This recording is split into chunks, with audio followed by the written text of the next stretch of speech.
mēs kā iedzīvotāji, kā sabiedrība nemaz neapzināmies, cik milzīgs solis tas ir un cik svarīgs tas ir mūsu jautājums, kas ir enerģētiskā drošība, enerģētiskā stabilitāte. Tas no tiem retajiem projektiem, kur mēs varam ielikties laikā, mēs varam ielikties gan arī finansiālās robežās, neskatoties uz inflāciju un visiem šķēršļiem, gan ar piegādēm.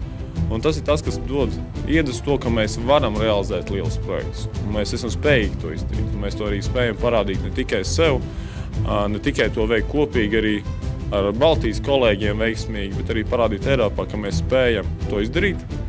Is about so much more than desynchronizing with an old system dominated by a country that has weaponized energy.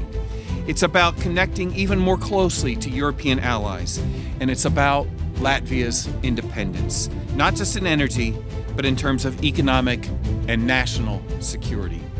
Synchronization with the continental European electricity grid represents an opportunity, dependability, and a framework for prosperity that will benefit Latvians for decades to come. Mūsu valsts neatkarībā un arī energo neatkarībā mēs vienmēr esam gājuši roku rokā ar mūsu Baltijas kaimiņiem.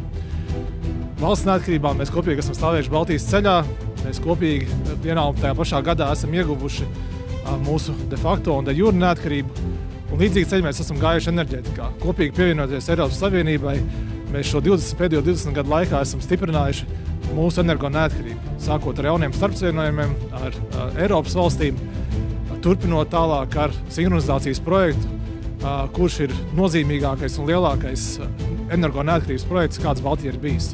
Un faktiski arī noslēdzošais, jo ar šo projektu mēs pilnībā pāraujam saites ar Krievijas un Baltkrievijas energosistēmām un pilnībā integrējamies ar Eiropas Savienības energosistēmām. Būtībā ar šo integrāciju mēs kļūsim par vienotu sistēmu, par vienotu asinsriti, ar vienotu sirdsritmu. Ja cilvēku organismam sirds ir vienīgais orgāns, kas šo ritmu nodrošina, tad energosistēmas tādā ziņā mums ir daudz drošāks. Tur ir daudzas mazas sirsniņas, kas šo sistēmu uztur un notur stabilu. Šodien mēs šeit stāvam pie vienas no tādām. Sinhronais kompensators ir tas, kurš uzturēs stabilu frekvenci, stabilu ritmu mūsu sistēmā, bet tāds šeit nebūs vienīgais. Baltijā kopā tādi būs 9. Šobrīd jau lielākā daļa no tiem ir uzbūvēti.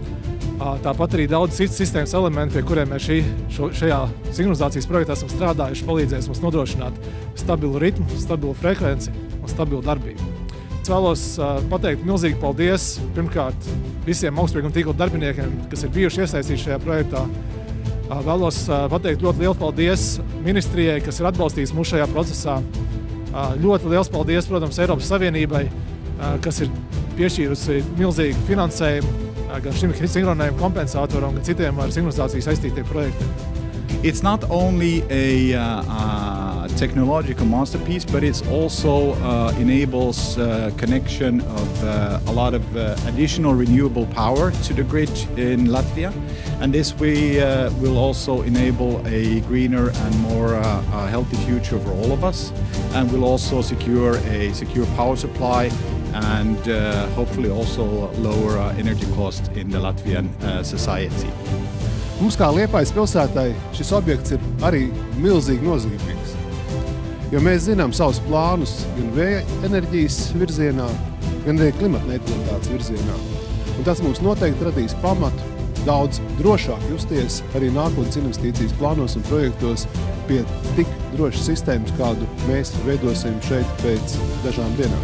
Kā ministrs kungs teica, katram jāliek mazs solīts uz priekšu. Un tad būs tās lielās lietas. Un lielā lieta tiešām neatkarība, drošība, un es tūlīt gribētu teikt arī patriotismu un mūsu pašapziņu, ka mēs kopā varam.